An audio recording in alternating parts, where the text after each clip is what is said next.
صبح طیبہ میں گوی بٹتا ہے باڑا نور کا۔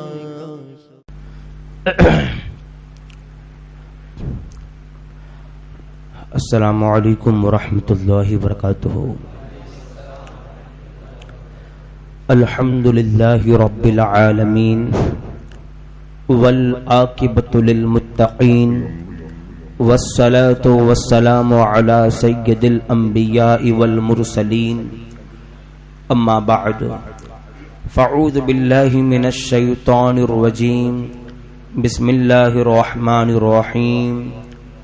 الا ان اولیاء اللہ لا خوف علیہم ولا هم يحزنون، صدق اللہ العظیم وصدق رسولہ النبی الامین المتین الکریم، ونحن على ذلك لمن الشاہدین والشاکرین والحمد للہ رب العالمین۔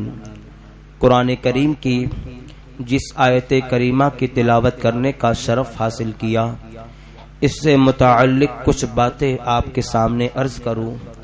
آئیے ہم اور آپ آقائے نامدار، مدینے کے تاجدار، دونوں عالم کے مالک و مختار، گلشن ہستی کی اولین فصل بہار، نائب پروردگار، حضور رحمت عالم صلی اللہ علیہ وسلم کی بارگاہ بے کس پناہ میں جھوم جھوم کر درود شریف کا تحفہ پیش کریں۔ پڑھیں باواز بلند، اللہم صلی علی سیدنا و مولانا محمد مبارک وسلم، صلاۃ و سلاما علیک یا سیدی یا رسول اللہ صلی اللہ تعالی علیہ وسلم۔ آج ہم اور آپ امام الائمہ حضرت امام اعظم ابو حنیفہ رضی اللہ تعالی عنہ کے عرس کے تقریب میں یہاں پر جمع ہوئے۔ جس امام کو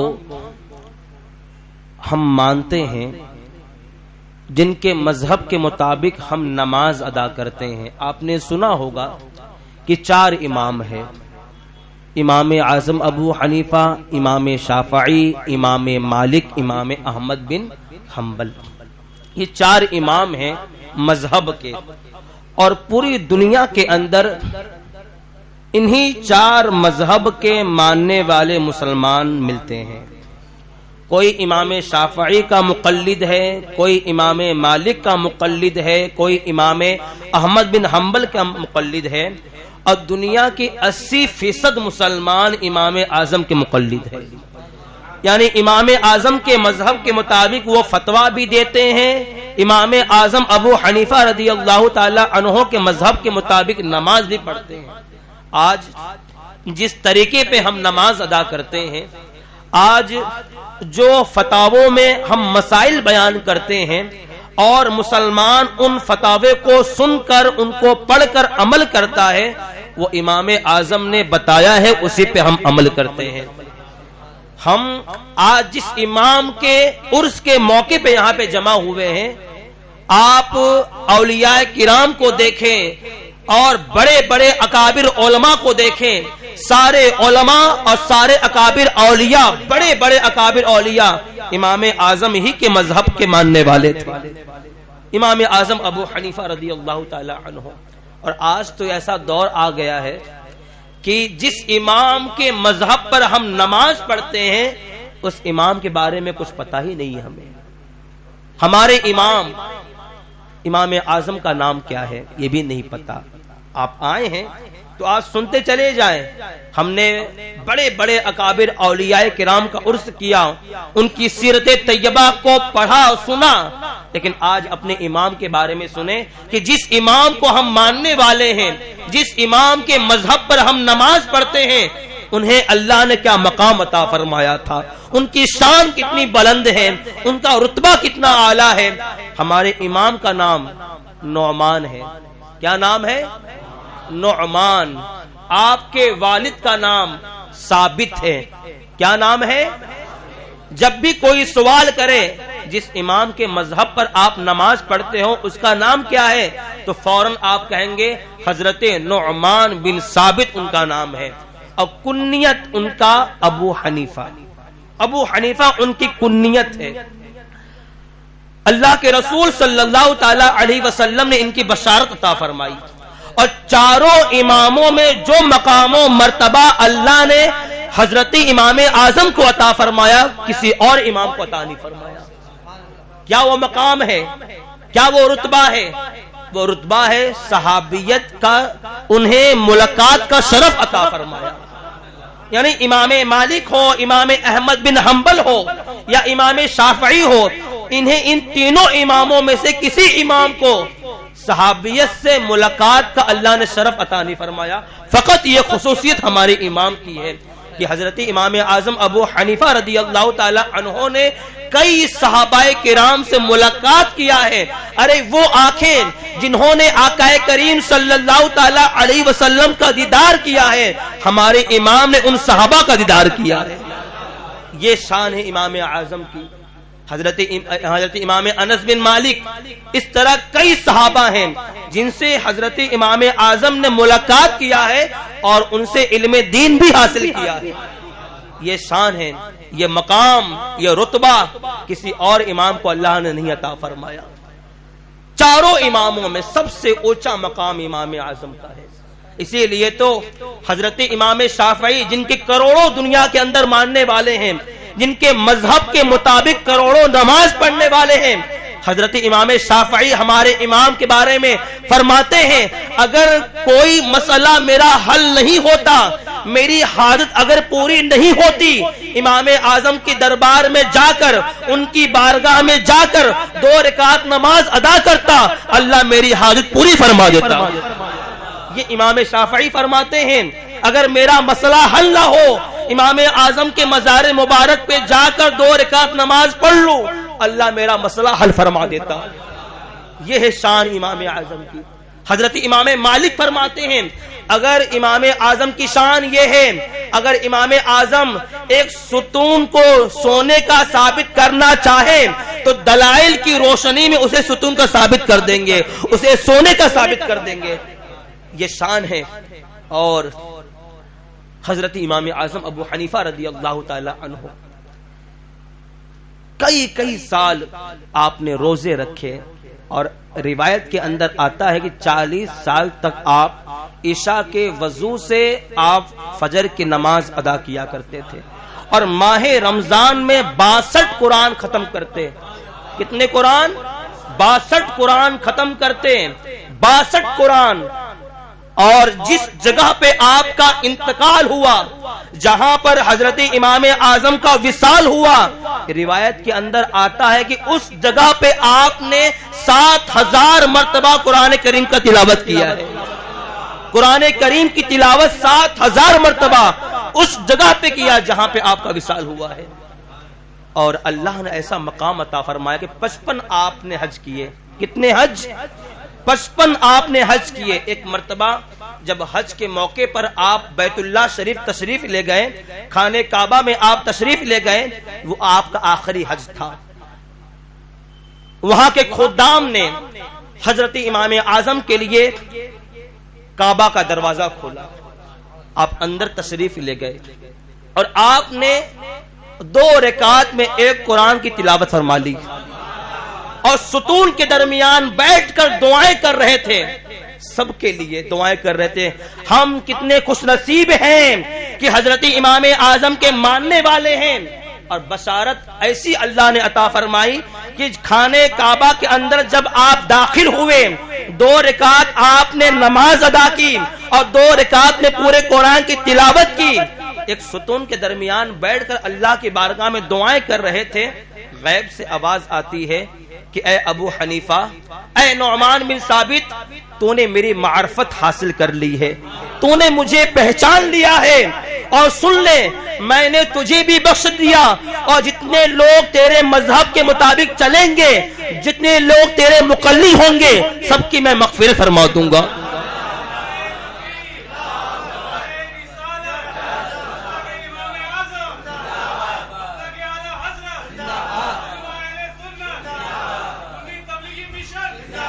یہ غیب سے آواز آئی تھی کعبہ معظمہ کے اندر, اور جب امام اعظم حضور کے دربار میں پہنچے,